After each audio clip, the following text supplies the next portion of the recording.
What's up, family? Welcome back to another episode of From the Barber's Chair. I am your host, and today we have a few questions. And I believe this is the avenue that we're going to take moving forward as we create new ideas and things of that nature for this channel. We're going to deal with questions, we're going to deal with hot topics that's already in discussion.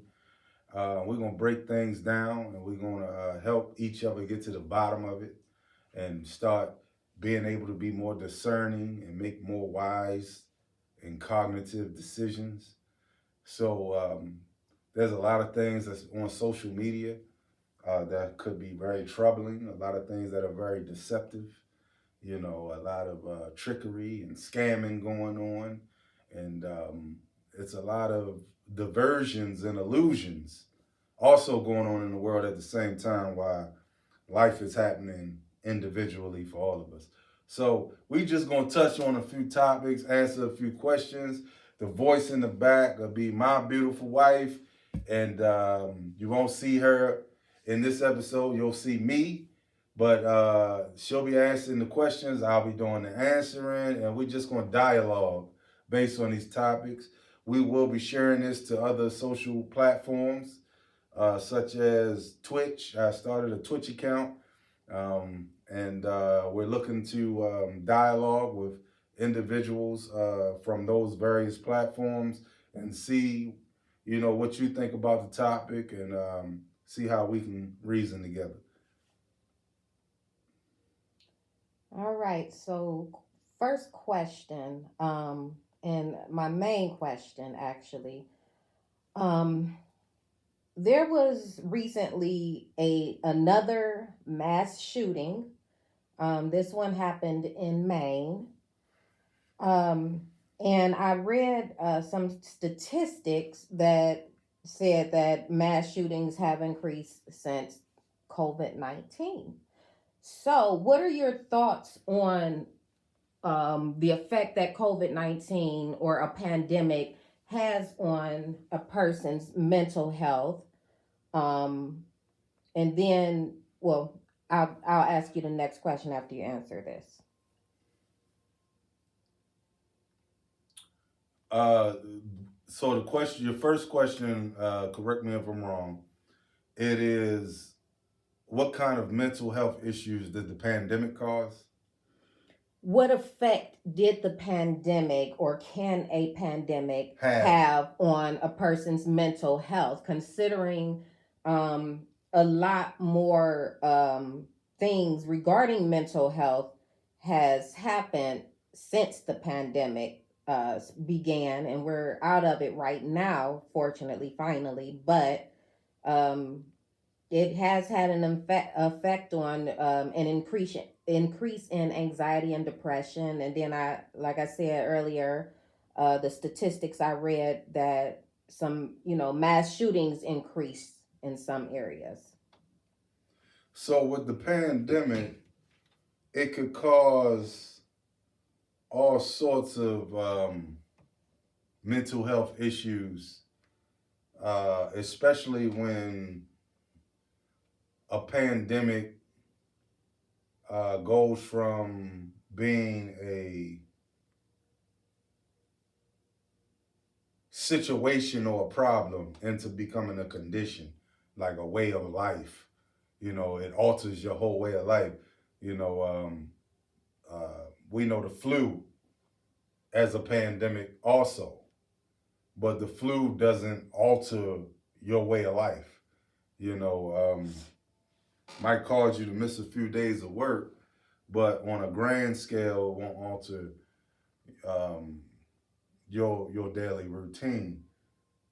So, with that being said, I could see potentially how a pandemic can cause mental health issues. From previous research, I've learned that there are four major groups for mental health issues that uh, psychiatrists and psychologists classify. individuals in, and after researching these particular groups, each category can be a symptom, in someone's life, right? So let me just expound just a little bit. Um, you could have anxiety, because you go from going out the house, going to work every day, to having to work from home, being told not to come to work. You may have been in a routine of taking the kids to the babysitter, going to work, still having a few hours to play around with when you get off before you pick the kids up. But the babysitter thing gets shut down during the pandemic. So that forces you to raise your kids and spend time with your kids and deal with uh, the things that other people are dealing with concerning your kids when you're not around during the day. So you get to see that reality and be a part of that, which changes the whole dynamic of how you are. And it could make you anxious. It could make you on edge. Some could even develop a psychosis, where, some people just, you know, have hallucinations of things, and things of that nature. They might develop a small acute case of schizophrenia or anything that's life changing and abruptly alters the way you do things in life is going to have some kind of psychological effect on us as a people. But I believe that when we become more spiritual, we also become more cognitive in our thinking. So we learn how to adapt and overcome, or just roll with the punches. It's called psychological resiliency. So yeah, I could see where a pandemic would cause all kind of mental health issues in all kinds of different areas of a person's life, whether it's on the job, at the home, whatever, even in the church, and yeah, so I could see a pandemic definitely playing on a person's mind. If that answers your question, does that? Do you think the effects of COVID, whether it be actual physical symptoms in the body or the effects of having to stay out or stay away from the public and sanitize this and wear a mask and things like that, do you think any of that has caused people to snap mentally? Some, in some instances, I would say it's not a majority vote. If I was to give it a superficial percentage, I would say probably 40% of the people have already snapped. Because like I said, first of all, a lot of us out here that still has young children. They don't. A lot of times, I'm not saying all kids are mischievous, but a lot of times they don't. They are not there to witness the misbehavior that other people, other adults are grooming your child and raising them not to do. So they're really helping out the family at home, at the daycare, at the school, at the preschool, things of that nature. But when you're forced to stay home and your kids is forced to stay home and they doing school from online at home, you might live in a house where you can't afford internet. All of a sudden that makes you have to find a way to afford internet. So your kid, and you're not only dealing with raising your child, but now you have to add another utility or specialty to your home that you didn't really bank on before, and you have to have more food because the schools feed the children. So the children are going to be hungry during the day. Yeah, I can see where people could snap behind these kind of things because it's life altering. Mm-hmm. And we live in a society where people are so used to their routines, they never plan for the inevitable or the contingency. It's always, this is always going to be, this is my routine, this is what I'm going to do. But if you're spiritually minded and you thinking about the what ifs and the inevitables, you have to, be prepared to accept whatever comes. And a lot of us, because of our economic status in this world, we are not prepared when the cycle of things change, the shift. Now, I don't know if I directly answered your question or not, but if I didn't, you can ask me again. It's okay. Yeah, you answered it. So give us, and this is my second question that I was going to ask. Give us a breakdown of what you know about gun laws. Yeah. Okay. Gun laws are differentiated between states. Mm-hmm. So, for example, the state of Maryland does not have a carry concealed law. Mm-hmm. So they do not have carry concealed people, Mm-hmm. unless you are a marksmanship instructor, or you work for the military or the local police department. Mm-hmm. Other than that, most of the people in the state of Maryland that own a gun, the gun has to be in the trunk of their car, locked in a box, Mm-hmm. and the clips and the rounds have to be in your glove box, Mm-hmm. inside the car. Mm-hmm. Which, if you run into a dire situation where you need to defend yourself, that's not going to be no help to you at all. Mm-hmm.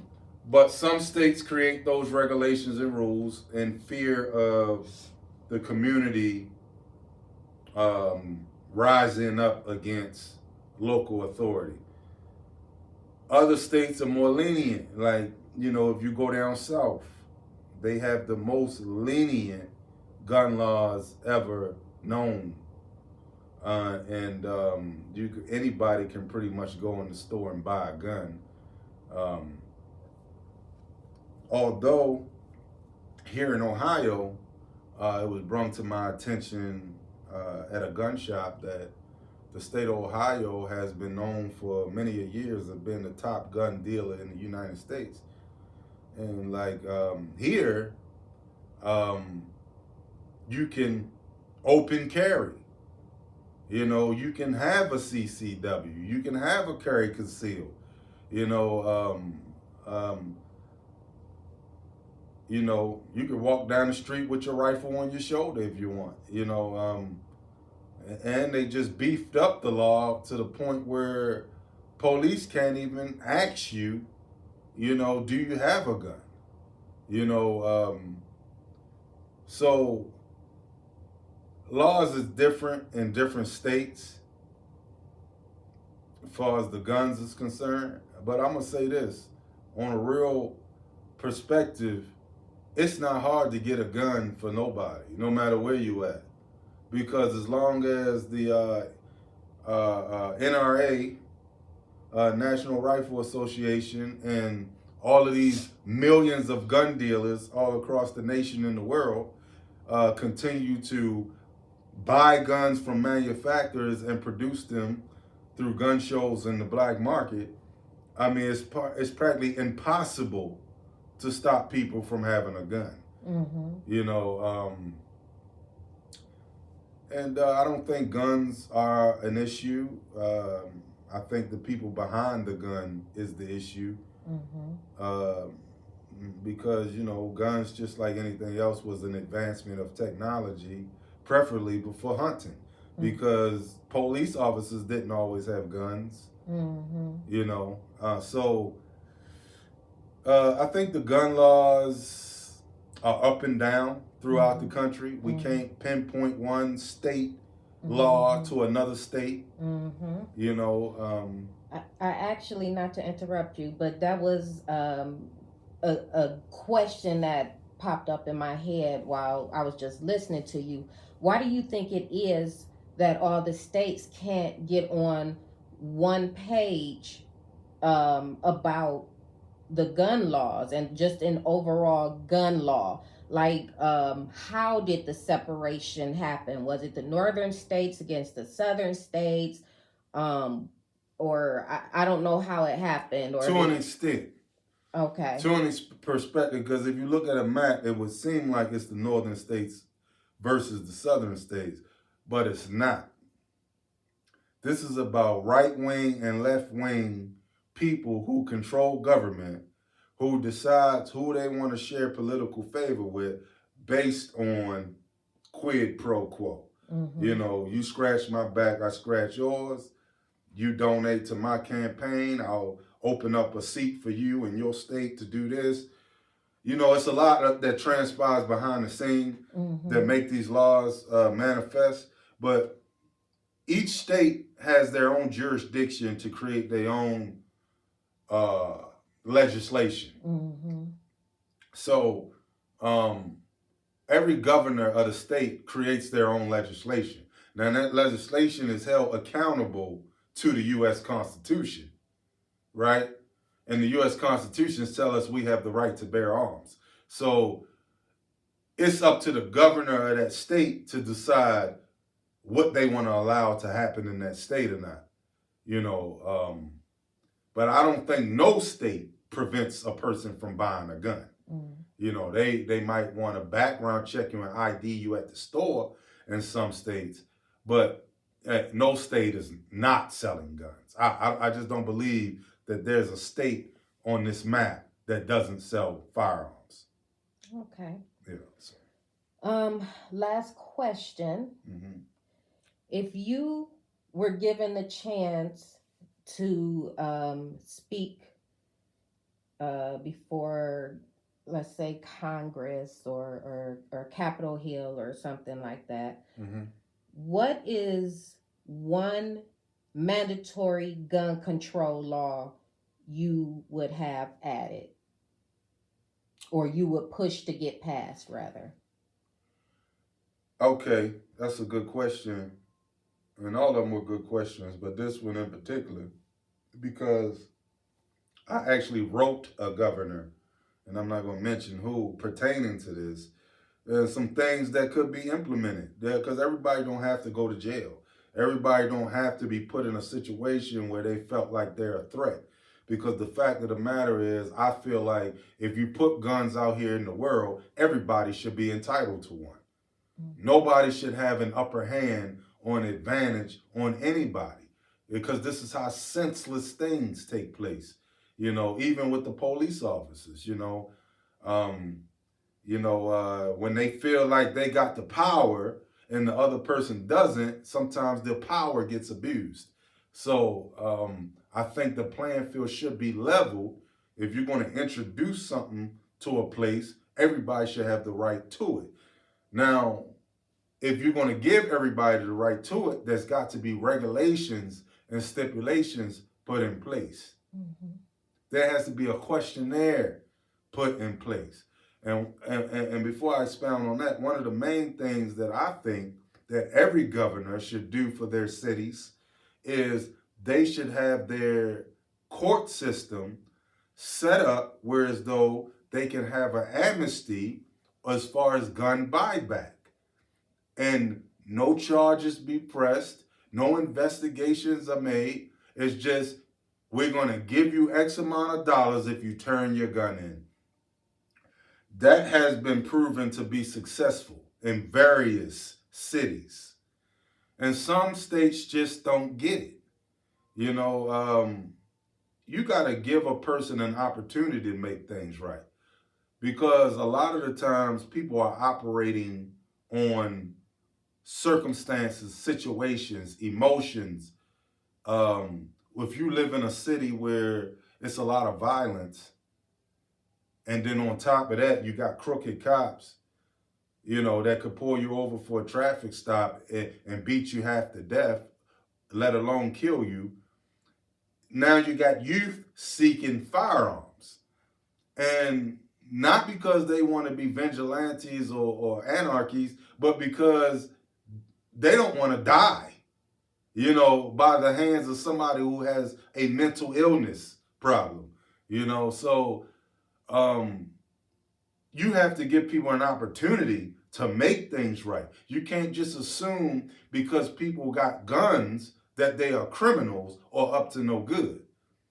You know, some people are scared, you know, and why are they scared? Because they watch the news, they look at social media, and they can go outside in their own neighborhood and see Billy up the block get shot or Joe down the block get beat out of his skin by police officers, you know. So what are they going to do? What are they going to do? Even the Bible says faith without work is dead. So you can't just pray about something and do nothing about it. People are trying to protect themselves. So I feel like the amnesty for the gun buyback is the number one thing that should be implemented in every city. Also, it will help build up the community and help the economic status of the community, because you never know. You might have a 16-year-old with 20 guns in their bedroom, and they don't know how to get rid of it, because if they come out the house with them, somebody gonna lock them up. You know, and nobody wants to go to jail for a gun charge. You know what I'm saying? So you have to give people opportunities. You know, maybe those 25 guns that they're getting rid of and giving them back to the state or the city, and that little bit of $500,000 or whatever you're going to give the individual, maybe that helped them make it through the month. You know, but it's so one-sided, you know, and that's why mental health is very important, because some of these people that are doing the evaluations need to be evaluated themselves. Because a lot of this decision making that's going on, I mean, the most idiotic person in the world can make these decisions. So, you know, I hope nobody don't take offense to that, but it's the truth. And if the truth cuts you, you need to bleed. So that's where I'm at with it. Any more questions? No more questions. Okay. So Thank you, everybody, for tuning in. Please like and subscribe. Until next time. peace.